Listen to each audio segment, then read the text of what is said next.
Hello, guys, and welcome back to another episode of Off The Record. I'm your host, Steven McInerney, and joined by our very own big boss man himself, Mr. Andy Robinson. How you doing, Andy? You good? Hello, mate. Yeah, not bad. Bit tired.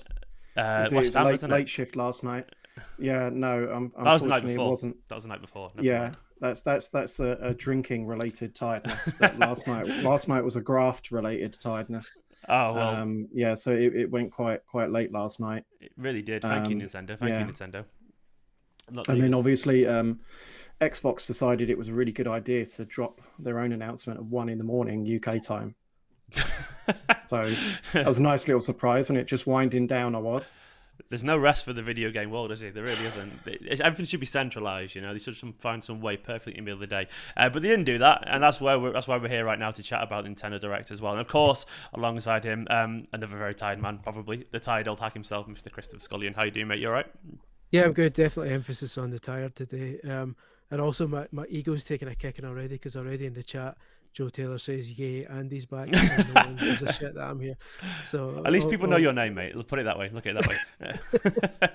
Hello to the chat as well. Of course, we are streaming this live now over on VGC's YouTube channel. Hello to the few people there in the chat: Joe Taylor, the Shy One, AA Indy, and MeeBGB, and Cam, Natalie Miles as well. Thank you so much for watching. Don't forget as well to hit that like button and subscribe button if you want to see more of these live. I am kind of balancing about 10 billion different things in OBS, so if there's any technical issues, it's my fault, but just be kind. It's a Friday, and we are trying new stuff here as we go along. But this, of course, is VGC Off The Record, where every Friday we try and go through all the big news from the video game industry. And of course, it's going to be headlined by one particular thing today, the Nintendo Direct. The September Direct did happen in the end, so we're going to go through that and everything else that we can think of, because of course we try and deliver you some of the most informative and considered takes from across the world of video games. And if you're a fan of this, don't forget to hit that subscribe button, or you can check us out as well on all the major podcast providers after this video is finished. Of course, you can get it anywhere where you listen to usually, so you've got no excuse whatsoever to miss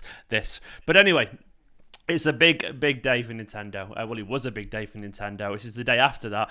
We have to get into all the news on the Nintendo Direct because it was interesting to say the least. It was a wild one. Depending on where you stand, it's either a good wild one or a bad wild one, or like me, maybe somewhere in the middle. We'll be discussing, of course, all the big stories, be it the Mario movie casting, which is... Yep, it's kind of destroyed the internet. The Nintendo Switch expansion, which is particularly interesting, given obviously Sega Mega Drive and N64 games coming. A new Kirby game in the style, potentially, of a big 3D platform. It would be interesting. Bayonetta 3 finally appears again. And Monster Hunter Rise as well got a huge expansion in Sunbreak and loads more stories. But Andy, we'll start with you first, man. What was your overall impression in general of this Nintendo Direct? Was it good? It's a bit difficult for us to gauge, to be honest, because you've got to imagine that our experience of watching a Nintendo Direct is like, jumping between a Word doc and, talking on a video call, and, I can hear, Chris breathing, while I'm watching it. It takes some of the, some of the drama. Or does it add the drama? That's the other way. It's purely for your benefit. But it's a completely different experience to just watching it if you're not covering it as a journalist, right? So it is a little bit taking, but I thought it was one of their better ones, actually. I thought it was really good. Even though a lot of it was expected, the Switch Online stuff is something that people have been asking for ages. Yeah. I believe it's the third year now, Switch Online. So that was really welcome. Bayonetta, again, is something people have been waiting for ages. I thought Bayonetta looked great. The 3D Kirby game, brilliant news. I can't even remember the rest of it. Oh, there was loads. Let's start initially then with the Nintendo Switch Online stuff, because obviously that's something that's people have been asking for an awful long time. I'll get the trailer up here now, basically, because I'm sure there will be somewhere, but I can't find it. But either way, I'll jump over to the actual article where over on VGC where we brought it up. But do you want to talk us through what was announced in this, Chris? Because obviously you're paying close attention to it while I bring the article up. That's okay, mate. Yeah. So basically, they're adding a new kind of premium tier to Nintendo Switch Online, which they're calling the expansion pack, and they missed their trick by not spelling it pack, P-A-K, like the N64 one. What can you do? So yeah, they're this new kind of extra cost. It will get you a bunch of Nintendo 64 games, I think 9 at launch. Yes. And I think 16 or 14 Mega Drive games at launch as well. And yeah, just as we started this kind of live stream, we just kind of reported that it looks like in Europe, at least, the N64 ones might have the PAL versions. And at this point, it's not really clear whether that's all they're getting, or whether there'll be an option to kind of change the region. Yeah. Which I'm hoping for, because they also made it clear that some of these Nintendo 64 games you'll be able to play online against other people. So if that's the case, interesting, isn't it? That's Mario interesting. Kart kind of famously ran at different speeds in PAL and NTSC, then either you're going to have to be able to change the region, or you're only going to be able to play against people in Europe if you're European, or people in North America. Yeah. So I'm curious to see how that gets figured out. Let's quickly run through the games that are going to be there from the N64 when it launches in October. Super Mario 64, Mario Kart 64, Star Fox 64, Yoshi's Story, The Legend of Zelda Ocarina of Time, Mario Tennis, Dr. Mario 64, Sin and Punishment, and Winback, which was a bizarre addition, but the Nintendo always gone in Nintendo. I don't think anyone, I mean, how many guesses would it have taken you, Andy, to get Winback on this list of games? But you know, wasn't that billed as like Nintendo's Metal Gear kit? Yes, yeah, it was, on the front of third-rate mags at the time. Yeah, it's a bit of a weird one, that, isn't it? I mean, obviously as well, away from this as well, these are the initial ones. Then we got the Mega Drive announcements, which includes Castlevania Bloodlines, Contra Hard Corps, Dr. Robotnik's Mean Bean Machine, which is always one of my favourite names in games ever, Echo the Dolphin, Golden Axe, Gunstar Heroes, Musha, Phantasy Star 4, is that? I'm getting my numerals right there, hopefully. Yeah. Ristar, Shining Force, Shinobi 3, Sonic the Hedgehog 2, Streets of Rage 2, and Strider. I personally didn't see this coming. Have you guys heard any rumours about this? But I'm loving the Mega Drive on the Switch. Yeah, we'd heard about it a few days before, but kind of didn't say anything because we needed kind of, and I'm always wary when only one or two sources tell me something, so I keep quiet about it. But yeah, it's good to see, because it in a way it makes sense when you think about it, because obviously the Virtual Console had Mega Drive games in it too, and Sega love punting their old games out at the drop of a hat every chance they get, so it was kind of inevitable that was going to happen when you think about it in hindsight. I'm up for it as someone who's this is a bit shameless here, as someone who's got a Mega Drive book out next week and is writing a Nintendo 64 one. It's the absolutely perfect timing for me. But yeah, and obviously I'll be getting the controllers as well, because I'm an absolute idiot in that sense, even though the West is getting a 3-button controller. Well, for the Mega Drive, well, Japan's getting a 6-button one, which is quite cheap. Yeah, the controllers, I'll bring them up on screen right now. They've literally gone for the N64 classic grey controller, which is, I mean, I would have thought they would have gone for the electric colours. You know, I remember the purple one particularly had, but they've gone for that. I mean, I saw many people like going, "What? How much is going to be again? Was it like $50 or 50 something like that?" Yeah. Everyone's going to $50.40. Yeah. Wow, $50.40, yeah, which is, I mean, it's insane, but people probably are going to buy that, aren't they? Let's be honest. Yeah. And you guys probably are as well, let's be honest as well. Also, it didn't end there as well. Finally, Banjo-Kazooie is coming to its spiritual home on the Switch as well. At some point after launch, it'll be added with Pokemon Snap. The one for me, which I was most excited about, was Majora's Mask. I'm dying to get back into that again. I could have, of course, in many other formats, but I want it on the Switch.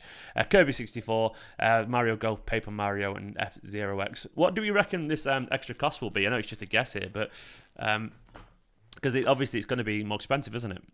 Yeah, it's a weird one because it's quite cheap already as it is. It's like $17.99 a year. Yeah.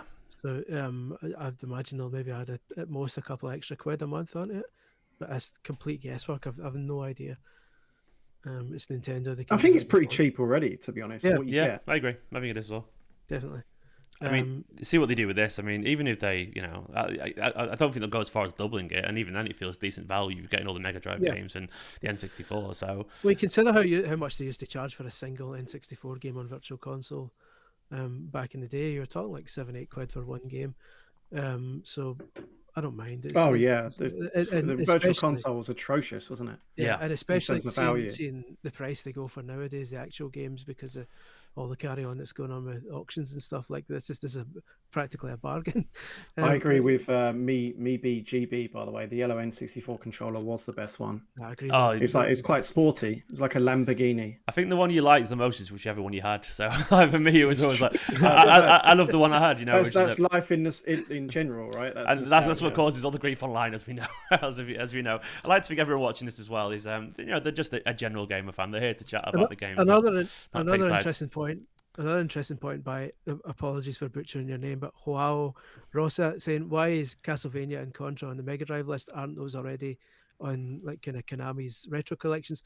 Also, that's a good point, because in the past for the NES and SNES stuff, the argument was always, you'll never get a Mega Man game on there because Capcom already have their own collection, and you won't get a Street Fighter game, etc., etc. But that seems to have changed now, because if Castlevania Bloodlines and Contra Hardcore are on the Mega Drive one, and obviously you've got Mario 64 on the N64 one, despite the 3D All-Stars recently, it looks like that rule might have changed now, and maybe third parties are more willing to put games that they've already got on retro compilations on this. So I think the biggest issue is the story that we've just reported, and a few people are already chatting about, is obviously the fact that it looks like that there's a suggestion that the European games might be 50 hertz, which is just atrocious. It basically, for someone like me, and I guess for many of our readers, I'm trying to think of like cultured players, so to speak. I'm not touching that with a barge pole if it's 50 hertz. N64 was probably the worst example of that as well. I mean, N64 was the last Nintendo console, PAL console I bought. I imported all the rest after that because basically because I'd started earning my own money after that, but also it's just, the experience was horrific, right? You had to wait 6 months to a year later to get your game. You'd have giant borders on it and it'd run slower. Like they're literally running in slow motion. I mean, very recently in the last couple of years, I watched a video of the Green Hill Zone theme from Sonic the Hedgehog, and it blew my mind because it's like a different. That's not the Green Hill Zone. Like you're running it in fast speed, right? Because we grew up on this. It's slow as hell. So that's really, really disappointing if that's true. I mean, I think it's not too tricky to access the other region stores to get the Japanese or the US versions, but that's still a bit shit. It's 2021, and we potentially might have to do 50 hertz. There's no excuse for it. I mean, there's going to be probably the excuse for them will be that they need the various languages in them or what have you, right? There'll be certification reasons. They can't just slap the American ROM onto the European store because the spelling will be wrong. It won't have this or that.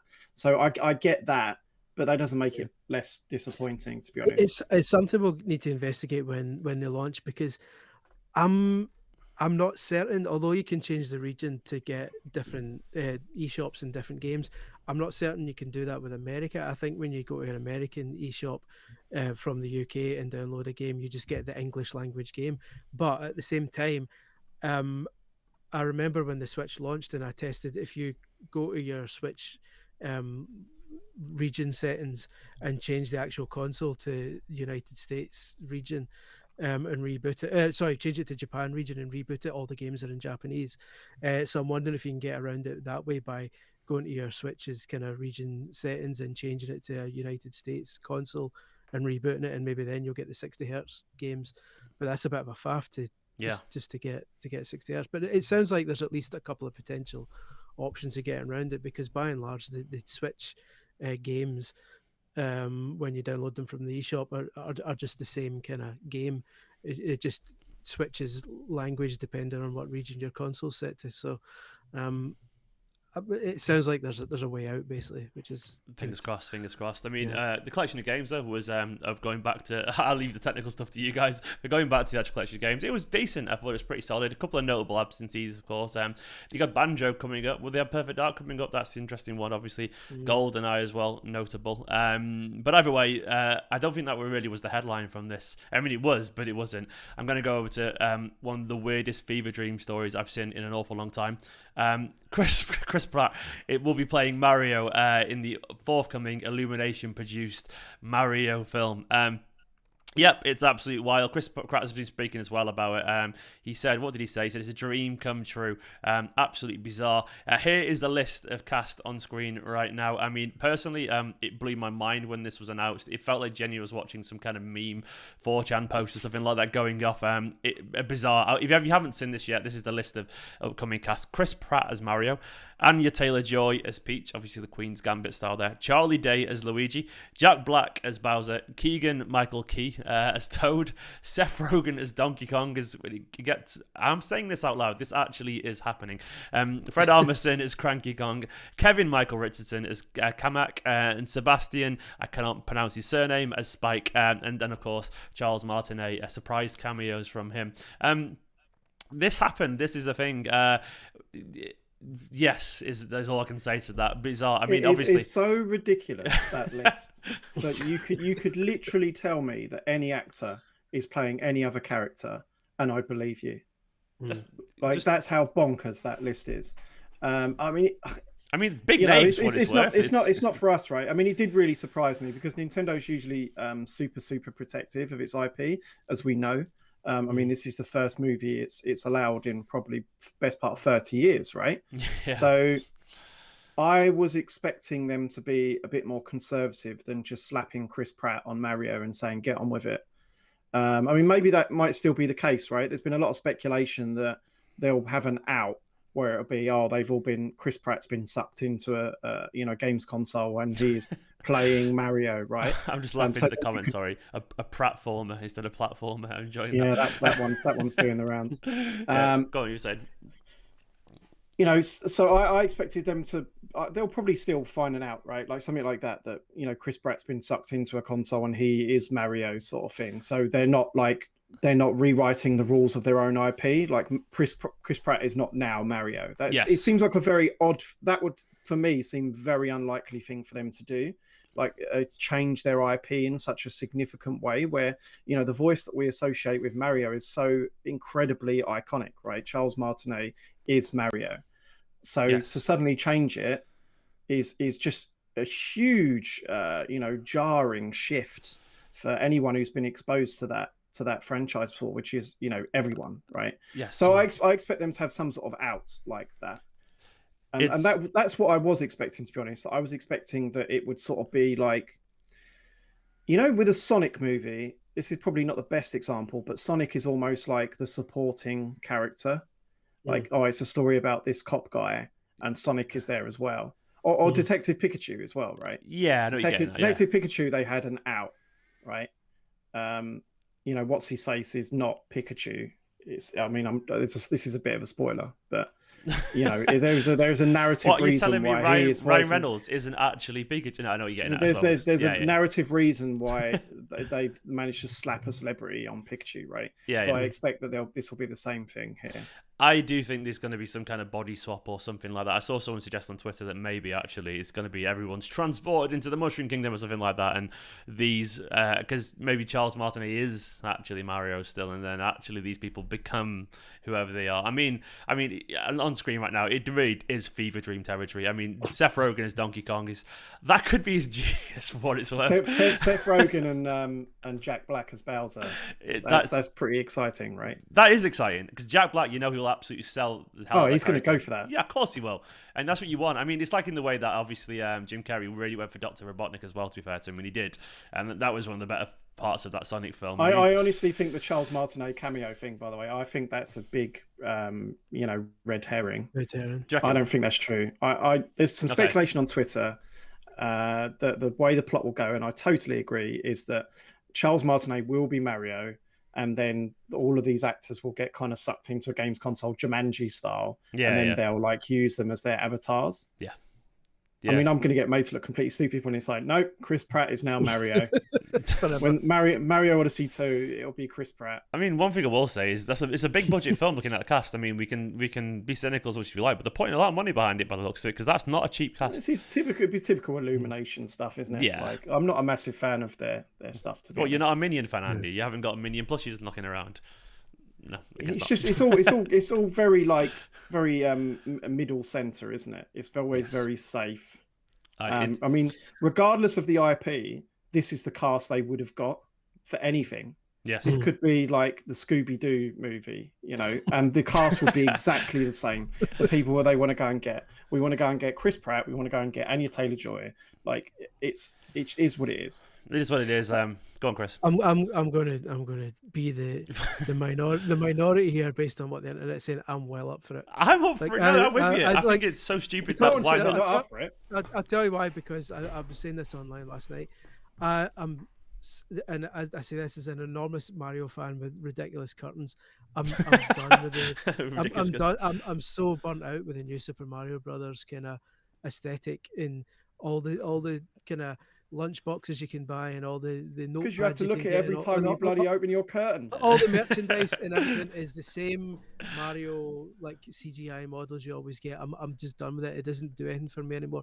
If this is like a proper them trying something completely different with it, I'm all for it. The fact that Cranky Kong's in it, the fact that Spike from Wrecking Crew is in it, which is the most niche thing imaginable. Well, this is Miyamoto's influence, isn't it? Yeah, I mean, exactly. they've gone to him for the base story, and he's gone, well, this is what they do for a living. This is where they're from. This is who they're. And he's, even if it's not in the games, because they don't like putting too much story in these games, but he will know. You know, he'll have some Mario lore somewhere. Yeah. This is what it's all about. So that's clearly Miyamoto's influence, isn't it? So that excites me as the massive nerd. I mean, obviously the kids won't care who Spike is, but for someone like me who's who'll get the kind of nods and in jokes, which it sounds like there will be, I'm up for it. I'm very curious, let's say, at this point. It's absolutely bizarre, but I'm with you, man. I think most people actually are. I mean, I must admit, it's won the internet in a good or bad way. I don't know, but either way, it's definitely taken over, hasn't it? Put it this way, I'd rather have this than a 90-minute New Super Mario Brothers cutscene, which is what I was worried it was going to be. I'm gonna burn some bridges here, but I must admit, 90 minutes of live action voice from Charles Martinet would probably be very, very annoying. I'm sorry, but I'm just gonna have to say it. Here's a true story, right? We kind of met Charles. He was over in the UK for one of our awards dues back in the day, for the Golden Joysticks. So we got to like kind of hang out with him and like had some drinks with him. And like really lovely, super cool guy, and he did one of our old colleagues' voicemails, who's like the biggest guy called Mike Jackson. He's the biggest like Nintendo fan. He used to have a room in his old house just dedicated for Nintendo stuff. He worked on Official Nintendo magazine for like, you know, more than a decade. Huge Nintendo fan. So he got Charles Martinet to do his voicemail. So this is showing what kind of year it is, the time when people did their voicemails. And it became so irritating that he eventually deleted the voicemail. He did the same for me. We came into the office once for when I was at Official Nintendo magazine to play 4-player New Super Mario Bros. And we did a video of him playing it with us, and it was fun for like 2 minutes. But then we're playing like 4 levels, and he's doing the voice of Mario the entire time, going, "Oh, like, oh no," and we're all just kind of sitting going. It's like, I remember Mike's voicemail. Mike's voicemail was about like 2 minutes long. So every time you phone you had to hear like, "Oh, it's me, Mario." You know, Mike is not here. And then you go, "Hi, it's me, Mario." I'm gonna. And he'd go through all the characters, and it'd be like 2 minutes long. And he clearly has like a stock voicemail, because like at that day I asked him to do mine as well, and he did exactly the same spiel. Oh, poor guy. "Oh, it's Mario. Oh, everybody is cheating but me, Luigi." So, Jesus Christ.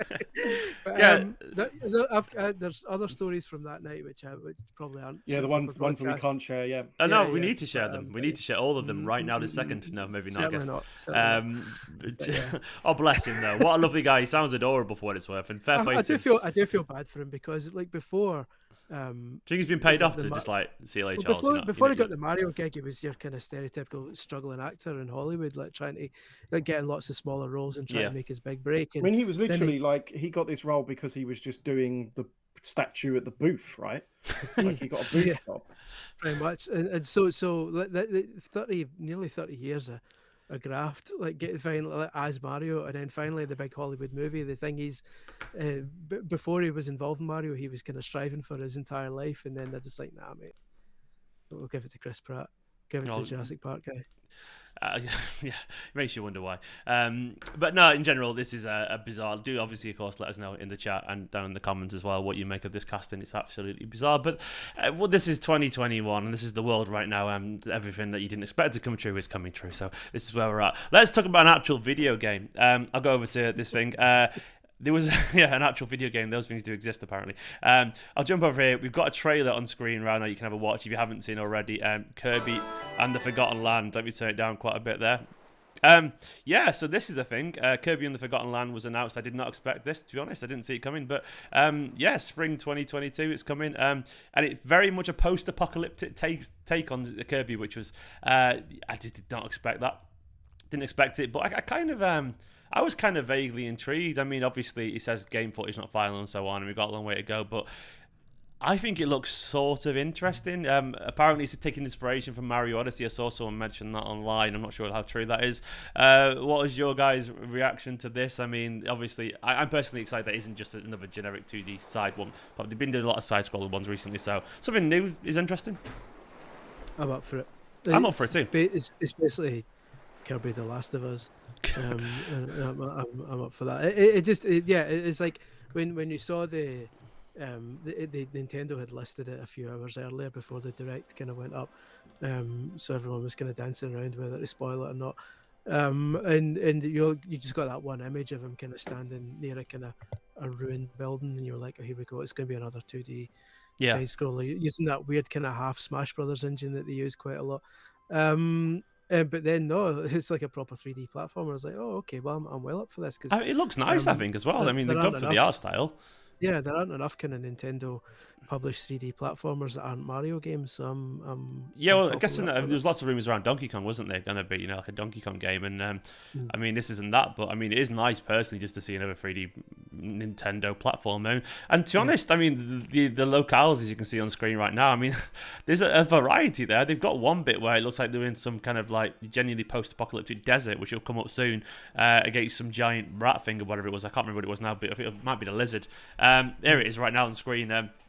That's just I was not expecting that variety. I mean, I don't know what we can expect. It might be a little bit, handheldy, a little bit easy, whatever. But I mean, it certainly looks playful. It certainly looks fun. And are you into this, Andy, or is it not really your thing?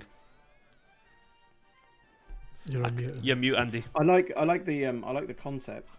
It's another open world platformer. I think everyone's up for that. Something that's a bit different. Looks nice, but I couldn't really take much from the trailer. Yeah. Like, I don't think it really kind of explains totally like what you're doing and the structure. I mean, Kirby games are always like a kind of nice bit of light fun, right? Yeah. Like, I mean, they're even kind of skewed broader, like to a younger audience than the Mario games, really. Yeah. So I'm not expecting like a Mario beat or anything, but I've enjoyed a lot of the Kirby games in the past, so more of that. Happy days.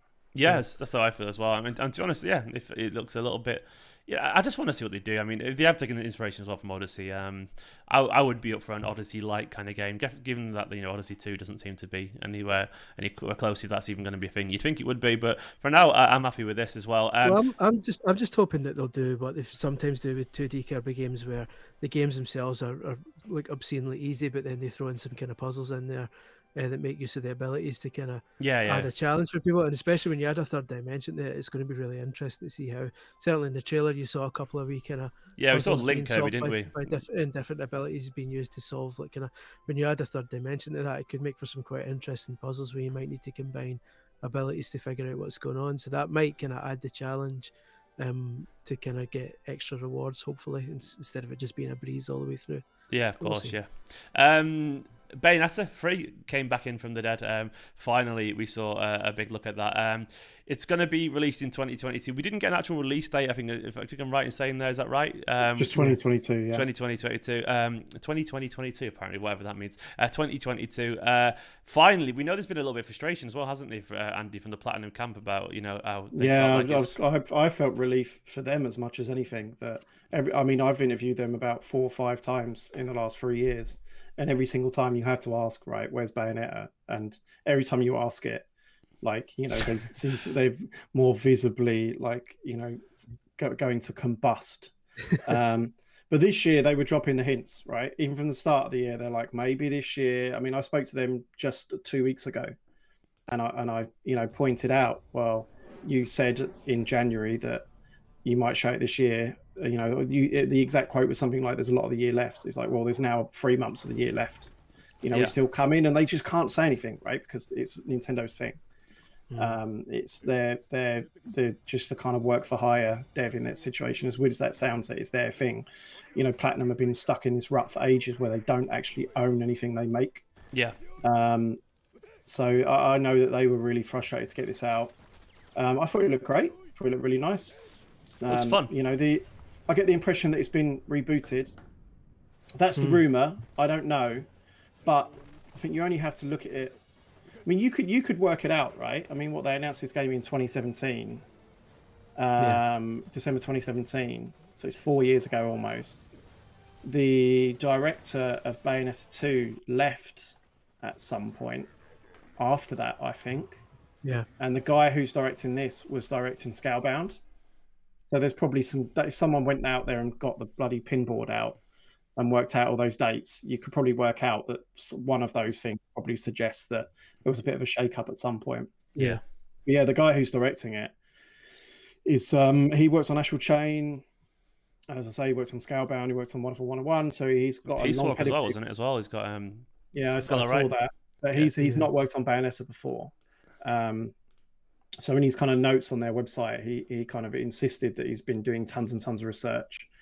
But knowing Kamiya-san, he'll be like super heavily involved in that. He'll have the producer credit in Japan doesn't mean what a producer credit means in the West. In the West, producer's like a production role. You're making sure that you're almost like an editor. You're making sure that everyone is like, all the plates are spinning and everything's coming together on deadline, etc. The producer in Japan is a lot more like a creative director is in the West, I'd say. So the game, it's a bit misleading sometimes that he's a game director. That means that he's overseeing the day-to-day, the most detail, right? He's speaking to all the designers. He's in the trenches doing the nitty-gritty of, right, we're building this thing. Hey, boss, what should I make this corridor look like? Not like that. Whereas a producer in Japan / creative director in the West would be taking a much broader view. Saying, well, no, it's going to be set in Tokyo. And the broader feel of the game should be this. Like, these are the types of moves she should have, and these are how many boss fights should be in the game, and this is how you should structure the pacing of the story, that sort of thing, right? So I don't think it's anything to be concerned about that it's someone new to the series, because Kamiya will still be super, super involved in that, especially because he's clearly like pretty desperate to get a bloody game out now, because he spent X years working on Scalebound, which obviously all went tits up. And Wonderful 101, he did the remaster, but that's not a full new game, right? That was the first game he'd shipped in like probably, I don't want to make this up, but it was a good few years, maybe like as director, maybe since even like Bayonetta 1 or something. So he's now working on Soul Crester, like as part of this new kind of small games initiative. Yeah. But I get the impression when I speak to him that he's really kind of pumped now to just like work on some bloody games. That's what everyone wants to do in that situation. No one wants to be sat working on a project that doesn't get announced or doesn't come out. He wants to make some stuff and release it. Yeah, I see. I think that's ELL as opposed to EII on the chat, pointing out that they've changed Bayonetta's voice actress. But do we actually know that? Because I've been looking into that. I'm not sure. I was going to cover it today because it's been people have listened to it and said that doesn't sound like her. But the voice actress herself, I've checked her social media 2 or 3 times in the last 12 hours, and she's not commented on it. I even at 2 a.m. last night, 3 a.m, I emailed Platinum to say, "Have you changed the voice actor?" But did she not say something? And they haven't replied. Did she not say something a week or 2 ago that didn't? Yeah, she alluded. Yeah, she was like, "Oh, you might have to get ready to be without me," sort of thing. But at the end of the day, at least it's not Chris Pratt. Then Chris Pratt is Bayonetta. Yeah, that would be Yeah, they've not replied. Platinum. I did email them last night. He's like Starbucks, isn't he, Chris Pratt? There's one in every corner now. You'll be in all your favourite games next. Chris Pratt as Link in Legend of Zelda. God, they're going to voice him one day, and I'm going to be terrified. Who would voice Link? Would they do that in a film, do you reckon? I don't know. Probably be Chris Pratt again. Yeah, it would be, yeah, that's the thing. Seriously. Chris Pratt. But this is the thing, right? I want to Rock. reiterate. This is how Illumination make their movies, right? You're suggesting, you're making the mistake that they've actually sat down and thought, who would be good for voicing Mario? They've just gone, who's the most popular male lead right now? Who's going to be charismatic for this audience? And we're slapping him on. He could be voicing Dracula. Like the IP is irrelevant. this cast would be in whatever movie they're working on whatever day. Yeah. No, but you're right. I'm still looking forward to it. Yeah, you know, for it. It'll be interesting. Nintendo. I don't believe that Nintendo would let them do whatever the hell they want with their IP. And at the same time, there seems to be a mutual respect. I mean, the founders on their board now. It's also interesting in that if it does well, it may kind of relax Nintendo a bit more, because obviously they were badly burnt with the last Super Mario Brothers movie, the Bob Hoskins one, and that kind of made them retreat into their shell and say that we're not giving our IPs out to anyone ever again. And it's only really recently that they've finally come around to saying, right, okay, let's do it again. And that's why I've got your theme park and your Lego stuff and everything. So if this actually works out well and is a massive success, and I don't doubt it will be, it's a Mario, the first ever animated Mario movie. It's coming out just before Christmas. It's going to be it's going to be the best selling box office video. Oh yeah, they've given it the box office release date for an animated film, right before Christmas. It'll 100% be the best selling video game movie ever. That will hopefully make Nintendo say, okay, well, we can trust studios with their properties now, and that's when you get your Zelda Netflix series and your Metroid film with Brie Larson in it and all this kind of stuff. I mean, so there's a lot riding on this being successful. I think that it's right. I mean, the one thing they should be apologising more than the Mario film was probably the Legend of Zelda series. If you remembers that with a cartoon, which was, even I knew it was abysmal when I was about 7 years old or whatever. I don't know. I loved it. Oh, excuse me, Princess. No, it was absolutely shocking. Do you know what, by the way, I do think they were actually ready for a Legend of Zelda series. In the same way, do you know that the Mandalorian series was essentially just a video game in terms of you had an objection, a quest, catch this and go. Every single episode was a confined, just reason to get to another planet. You could massively do that with Zelda or something like that. The whole show was an escort mission.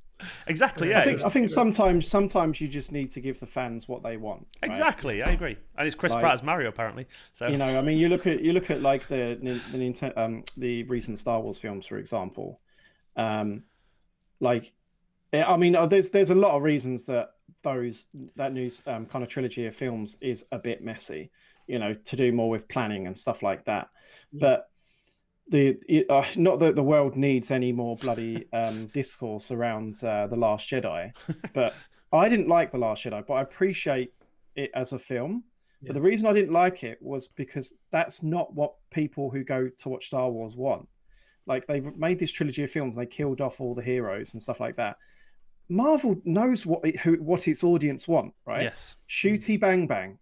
You know, some loose plot that within its remit is good at what it does. But they're not trying to be Shakespeare, right? They're not killing off, you know, Captain America in the first film and stuff like that. Anyway, I've gone off the rails. No, the Mario movie. Look, we all want a Zelda series. Just put it on Netflix. It'll do really well. The Zelda series. Yeah, just, you know, do it, man. I won't be happy until we get a live action reboot of Captain N, the Game Master. It's still the greatest cartoon of all time. I've never seen it. Mate, I'm doing an article on it one day for someone. Anyone who'll take it. Anyone will take it. And he's like, nope.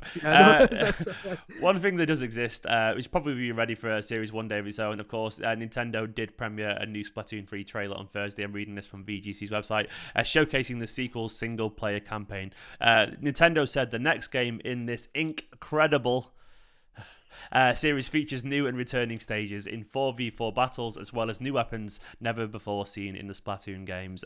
It went on to say in the single... By the way, I did love, the whole lab coat thing. I love it when Nintendo gets silly during the presentation and the glasses. It was terrible, but I loved it at the same time. Anyway, they went on to say, in the game's single-player campaign, mammals might be returning. But what does this mean? Find out more when additional details about Splatoon 3, which is scheduled to release in 2022, are revealed in the future. Are you guys excited about a new Splatoon? It feels soon still, even though it's 2017 when it came out. But yeah, I know I know it's never really been my thing personally because I'm not a big online multiplayer shooter kind of thing. But I know it does gangbusters, doesn't it? Over in Japan in particular, I know it's a huge thing for them these days. Yeah, it's not really my thing either. I got the first one and got the second one and was into it for like a fortnight. But like you, I'm just not really an online player. FIFA's the only thing I play online. I'm more a single player gamer, so I'm curious about the new kind of single player content side of things. So I'll play it for that, and then I'll probably just move on. But like you said, it's got an enormous following, and I remember when they first kind of teased Splatoon 3, people were just losing their minds in online chats and stuff. So there's clearly a following for it. Do you know what I would love for Splatoon? I'm happy for them because they've got that weird kind of like squiddy kind of post-apocalyptic wasteland vibe thing going on. Do like a really sorry. With Kirby in it. Yeah, with Kirby, Kirby crossover. No, do like the most ambitious crossover in the gaming history. No, I want to see some kind of like weird take on like Fallout's kind of world, with that or something like that. Like not obviously literally Fallout, but it's like post-conflict and you got weird.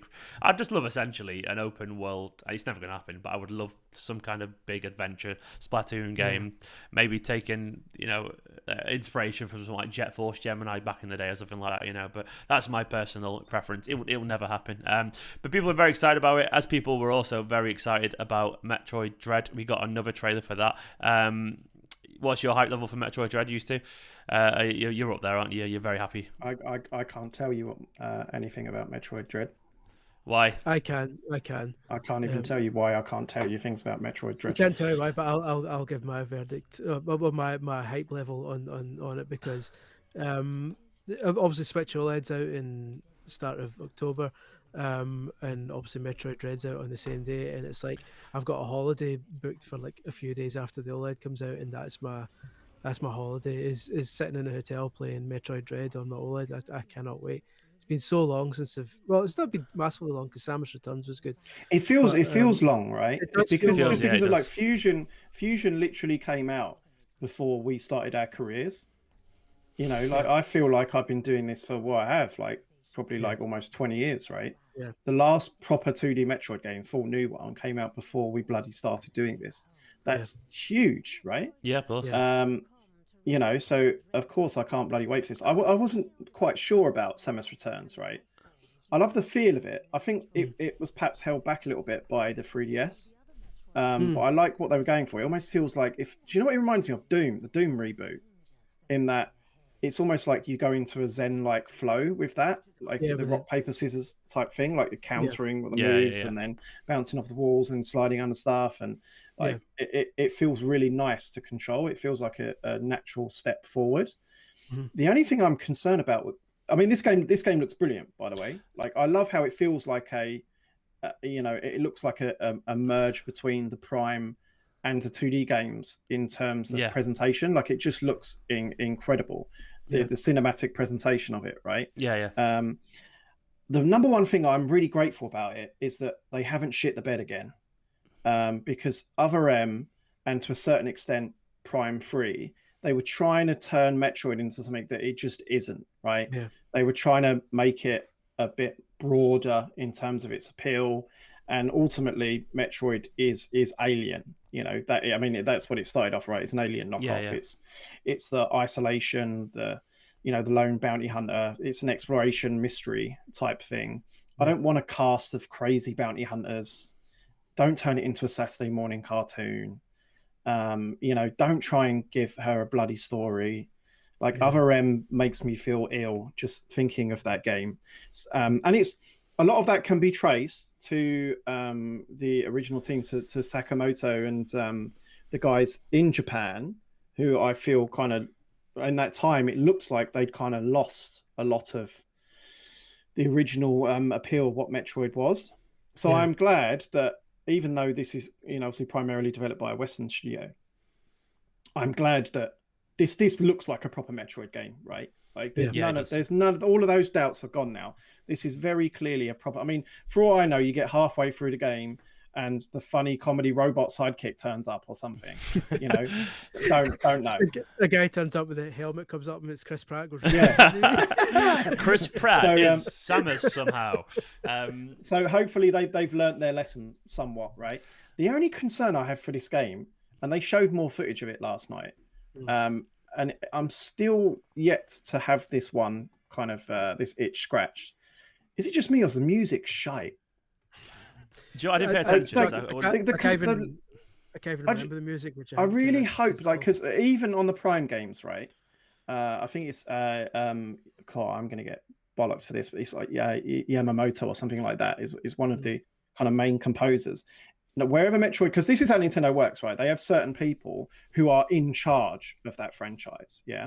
So, for example, I heard some things when I was at Playtonic about Retro when they were working on Donkey Kong. So obviously, I was working on a lot of the Donkey Kong with the Donkey Kong Country guys, and like Retro are like now the Donkey Kong guys. So if you want to do anything with Donkey Kong and Nintendo, you have to go and ask Retro. And it's the same with like Miyamoto is Star Fox and Mario. If you want to do anything with Star Fox, you got to go and ask him. And this guy Sakamoto is Metroid. So they certainly, they always, even though like Retro were working on Metroid, they still have the original guy like kind of do the soundtrack and stuff like that, right? I really hope they've. Well, I mean, it doesn't necessarily matter if they've outsourced it to one of the Mercury Steam, like, you know, Spanish composer blokes. Yeah. But just for me, it doesn't sound right yet, right? I mean, even they could just remake some of the bloody original tunes, which they kind of almost they did with the Prime games sometimes. But that's a really important part of Metroid for me. I mean, certainly the atmosphere is definitely there from what I've seen on the trailers. Yeah. They got the atmosphere, but where's the catchy bangers? Time will tell, won't it? Yeah. Time will tell, I guess. Certainly based on the trailers, I don't remember any of the music, which I think kind of speaks volumes. Like, it just sounds like a bit generic, and that's really disappointing. I do agree with Untempered Link in the chat, by the way. He said it does seem like Nintendo are pushing this one with the marketing strong for it, which is good to see actually. I don't think they've got anything else to push. It's the main thing. Like they haven't, right? Like their entire lineup for this year is outsourced, basically. I'm curious to see how well it does because it tanks in Japan, doesn't it? It won't do well. It won't do well. Like it just won't. Apologies, my camera's gone there. I'm back. Even like Pikmin, right? It'll be the best-selling Metroid game, but that's like, you know, it's not really much, is it? Unfortunately, it's like fingers crossed it does well though. Because I think an analogy there, but they put a lot into it. My best 100-meter sprint record. I'll leave Pikmin alone. Let's run quickly through what else was announced. Of course, there was plenty. There was a Castlevania Advanced Collection as well, which will be coming. 4 classic Castlevania games: Circle of the Moon, Harmony of Dissonance, Aria of Sorrow, and Dracula X, which is pretty exciting. When is that coming? It's out now. Is it Shadow Drop? Yeah, it's much cheaper than I expected. What's it come out as? I don't know what I was expecting, but it's $20 or $15.99. That's not bad. That's not bad at all. For like 3 great GBA games and then like a really good SNES game, I'm up for that. Yeah, of course. Knights of the Old Republic, not the remake, which is coming elsewhere. Is coming out on November the 11th as well. We had Disco Elysium, the final cut. Some DLC for Mario Golf Super Rush. You had 2 new characters, Koopa Trooper and Ninja. I don't know who Ninja is. Is Ninja some Japanese? He's from Super Mario Brothers 2. Oh, he's kind of. Oh, he is that little dude. Yeah, isn't he? Maybe my kind of memory is betraying me here. But recently, he was the guy that you raced in. Was it Run? Or was it Ninja Speed Runs? Wasn't it? So is that Mario Maker? Yeah, Mario Maker 2. I've got Mario Maker 2. You might be right. I think you might be right there. Yeah, I think that makes more sense. I was wondering why they just. Yeah, because he was in very recently. It's because he was Ninja Speed Runs. I'm pretty sure that's Mario Maker 2. I forgot all about it. I was wondering who's Arsley plucked that out. But that makes more sense. That's wondering why they go all the way back to the 80s, but yeah, that makes a lot more sense. Elsewhere, there was Mario Party Superstars, of course, was given another look, which comes out on October the 29th. I mean, I'm not that bothered personally by it. Sorry, it's just mainly because I don't have the any reason to play it. Not in a bad way, just because I don't have the urge for a Mario Party. But it looks good though for people who are a fan of that. There was more DLC as well for Hyrule Warriors: Age of Calamity, another story pack announced. Interestingly as well, they also announced. We're right at the bottom of the barrel now, aren't we? Yeah, really are. But interestingly for me, though, everything that's left. This one is interesting, I would say. Well, I say it's not. It's more DLC, but a New Horizons Direct coming in October. I do feel like they should come back to that insanely huge install base they've got for Animal Crossing New Horizons, given the fact that it was a viral sensation. And if I'm being honest, I don't think they pushed it or supported it anywhere near enough. That's probably the biggest disappointment for them in terms of the pandemic is the fact that they clearly weren't able to support that game post-launch. I mean, there's especially this particular content, the Brewster stuff. People have been asking for this for since it launched. Yeah. So then we'll see what that happens in October, and of course as well they revealed Deltarune Chapter 2, a cloud version of Dying Light 2 Stay Human. Has anyone tried a cloud version of a game yet? I've not on the Switch. I'm interested to see if it does run more than 2 frames per second. But go on, Chris. What are you gonna say? Have you played it yet? I was gonna say I haven't, but it feels like I'd be curious to try a cloud game with the Switch OLED with a new dock with a wired connection. Yeah. Because cloud games and Wi-Fi don't really kind of work hand in hand, so maybe it'll be a bit better. But I'm just not. I can't get behind cloud gaming yet, and just in general, it's just we're just not there. You lose a lot of frames, don't you? It looks a little bit pixely. That's what I've noticed when I've tried it. So, I can't believe they actually went with the name Triangle Strategy. They've gone that, but either way, Square Enix, its new RPG Triangle Strategy will be Project Triangle Strategy has removed the project. That's going to be out on March the 4th, 2022. I mean, obviously, it looks beautiful, pixel art, and like this HD 2D thing that they try and do. It looks nice. Bizarrely, Chocobo GP. Mario Kart 9's here, I guess. I'm up for that. Do you want to ride your Chocobo? We have like all the different region streams on at once when we're covering it, because the Japanese stream puts stuff in different orders. Yeah. Like for example, about 10 years ago when they announced Bayonetta 2, it was announced on the Japanese stream like about 10 minutes for all the others. So we were on like we put the story up and everyone thought we were chatting shit. Because you imagine what a big story that was. Yeah. Bayonetta 2 is a Nintendo exclusive. What? Shut up. This Chocobo racing thing came up, and we were going, they did Mario Kart DLC, but they put some Chocobos in. Oh, that would have been nice, wouldn't it? That would have been nice. Up to 64 players can compete in a bracket-style tournament to determine the racing champion.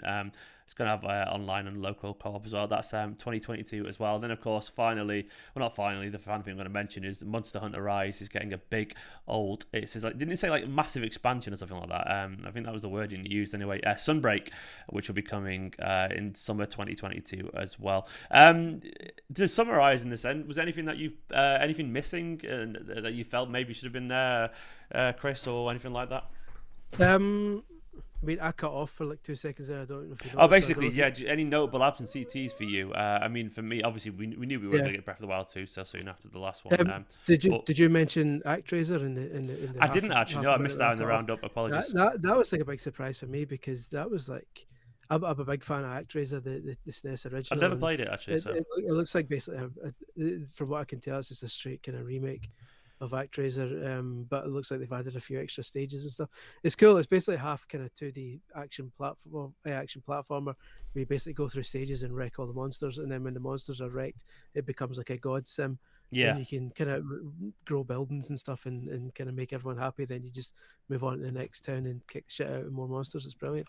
So yeah, I'm excited about that. I see Untempered Link in the chat says he saw Chocobo GP and instantly thought of me. That's the kind of reputation I've. Is that card games? I believe in our chat at the time, Chris was like, "I'll play that," and I was like, "Of course you'll bloody." Well, it's Andy is always kind of christened me the kind of the godfather of 6 out of 10 games. And that's kind of that's pretty much my bread and butter is like just passable games. So I'm up for that. There's nothing wrong with a passable game sometimes. There's plenty out as well at the moment, so there's plenty of mediocrity around for all of us. Was there any mediocrity that you were missing, or just not mediocrity, genuinely good games that you thought would show up, Andy, that didn't in this direct? Not really. No. I mean, my expectations are quite low with Nintendo, to be honest, just because it's clear how much the pandemic has pushed all their stuff back. Yeah. I mean, I know for a fact, and there's things that I know, but then I would also speculate on top of what we can see publicly, that stuff they had planned for this year has definitely been pushed back, right? I mean, you only have to look at Zelda as well. Gone back to next year. I would imagine that Splatoon was originally planned for this year as well. You look at the lineup they had pre-pandemic, that 2019, and then compare it to the previous 2 years. They've clearly, and they're kind of the massive radio silence last year. They've clearly been affected big time. Yeah. In that 2019, I'm sure it was like Fire Emblem and Link's Awakening, Luigi's Mansion, Pokemon. It was like every single month they had a big game. Yeah. It's been quiet, hasn't it, a little bit? And then now it's like, we outsourced Advance Wars. That was absent as well. I mean, Joe's mentioned that in the chat, and I thought we would have saw more. Which looks good, by the way. It looks good. Yeah, it does. It looks good, but it does sort of feel like this year is sort of like, oh shit, what can we get out that doesn't require Japanese people to work from home?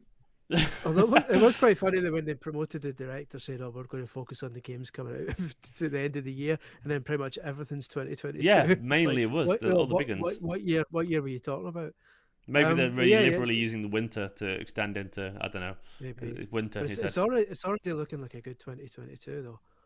Is this going to be the year when everyone catches up again, do you reckon, 2022, where they're going to have an absolute plethora of games, and it's going to be just too much? It's too much to play right now, even then, and that's with all the delays. So you look at February, March 2022. I don't doubt that some of those games will get kicked back even further, but certainly enough of the big games have been punted back to February, March 2022, as if to say, like, they're coming out then, deal with it, we'll deal with it then.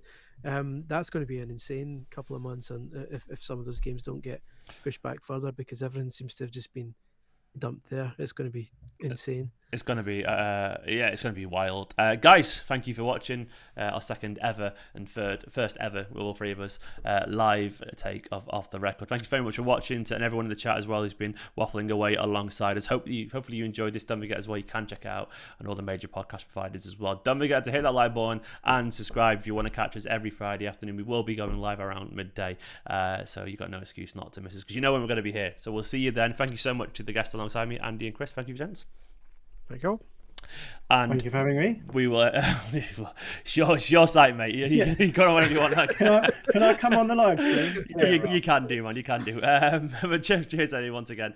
Someone said in the comments as well, by the way, that no, never mind. He was talking about Pokemon. We didn't mention Pokemon at all, which is interesting. Which is a good point, because I thought we would have been more Pokemon presence, but I guess not. Is it Pokemon? Is Pokemon ever in the main Nintendo Directs? Oh no, they have their own things, don't they? Pokemon Directs. That's the thing. We get in this Direct. We get two Directs, like a Smash Brothers Direct coming in, and the Animal Crossing. Final Fighter. It did get a bit farcical at the start. I was thinking they're just using this Direct to announce all the other Directs, or have the actual info. Coming next September 2022, a Nintendo Direct. Exhibit's going to host the next one. And here's a final question for you, actually, before we go. And I know I've already said the endings, but we'll end it after this. Dream Last Fighter, Andy, in Smash. Oh, Dream Last Fighter. Yes, that's the question, man. Do you know what? You're Sakurai, and who do you bring in? Everyone's going to say, like, one of the big ones that's missing, like Master Chief or something like that. Because I don't play Smash, but I love that it exists. Same. I wish that Mario Kart, a game that was more accessible, had this much investment from Nintendo. I absolutely 100% because agree. Smash Bros is an amazing celebration of gaming, and I think the audience that don't play it and just enjoy watching all the reveals is way bigger than the actual audience. That's how I am. I'm the same. I don't play it either, and I feel the same way. So just from that perspective, that I admire so much the effort that Sakurai and his team, Bandai Namco, have put into this game, and what it represents, celebration of gaming. I hope whatever the last character is, that it kind of ticks all those boxes, right? That it's a full circle sort of thing. Like it's a nod to, gaming's history or Nintendo's history, rather than just, oh, here's another cameo, here's another surprise character from, like, because Master Chief, to me, even though it'd be, a fun trailer or whatever, means absolutely nothing to the history of this game and Nintendo and stuff like that, right? So I hope that somehow they're able to find a character that kind of goes full circle to the start and kind of I like represents that. all that. I like that. It's a good idea. And Dan's absolutely nailed Chris in the comments. Said Chris checking his shelves for inspiration. That's exactly what I said. Yeah, I can tell you that. It literally is as well. Yeah, you can see it. I can't even think like. I've got mine, by the way. I'm going to get it in for you. I actually, All right, go on Joanna Dark. I would love Joanna Dark on it, even though I don't play it. I just like Perfect Dark to me, Joanna Dark. I think that'd be really cool. Just because I think of them when I think of N64 and Nintendo in general. Go on, Chris. Got anything? Not really. Like everyone had kind of hoped for. I'm racking my brains trying to think of, like Andy says, some old kind of Nintendo games, because it would be nice to. You don't have to go for it, man. He's put a good argument there, but you can go for another. I'd back over that though. It would need to be like someone from Yamauchi. Wave Race. Or the Wave Race jet ski a guy from Wave surfs Race. into the. It's got to be Mr. Yamauchi. It might be, you know, in or Sonic, Miyamoto, right? And he just upends everyone. Miyamoto, Sakurai himself. He puts the desk down. I'll tell you what, I would like Phoenix Wright, because that was the one everyone always wanted, or Professor Layton. But you know, if you remember in Sonic and All Stars Racing Transformed, the last unlockable character in that was just called Ages, and it was you know, you could transform into a car and a plane and a boat and that. And when you start it, it was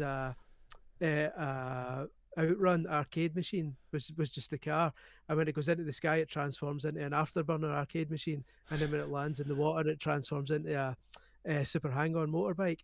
So something like that is like a guy who's he starts off as a guy from Wave Race, and when he jumps into the sky, gets a jetpack from Pilot Wings, and just kind of ticking off all the boxes from Nintendo franchises that haven't been. So some sort of Nintendo fan. He'd be a Nintendo fanboy who's bought all exactly. of their Just shit be fan over the years. Just a Nintendo fanboy. He's got like a Nintendo Labo rocket launcher. He's wearing a power glove. He's got the DK bongos. Pikachu headset, voiced by Chris Pratt. Who needs 4K? He says every now and then, and so on. Exactly. I'll pay for that remaster. Is his like expression? I don't know. His winning quote, he just stands there and says, "Well, that's typical of Nintendo. You would always expect them to do that." On that note, we can't really top it. Thank you very much for watching VGC Off The Record. We will catch you next week. Don't forget, you can listen to this again if you want to, for whatever reason, over again on all the major podcast providers. Thank you so much to Andy and Chris and all the people in the chat. You're all awesome. See you next time on VGC Off The Record.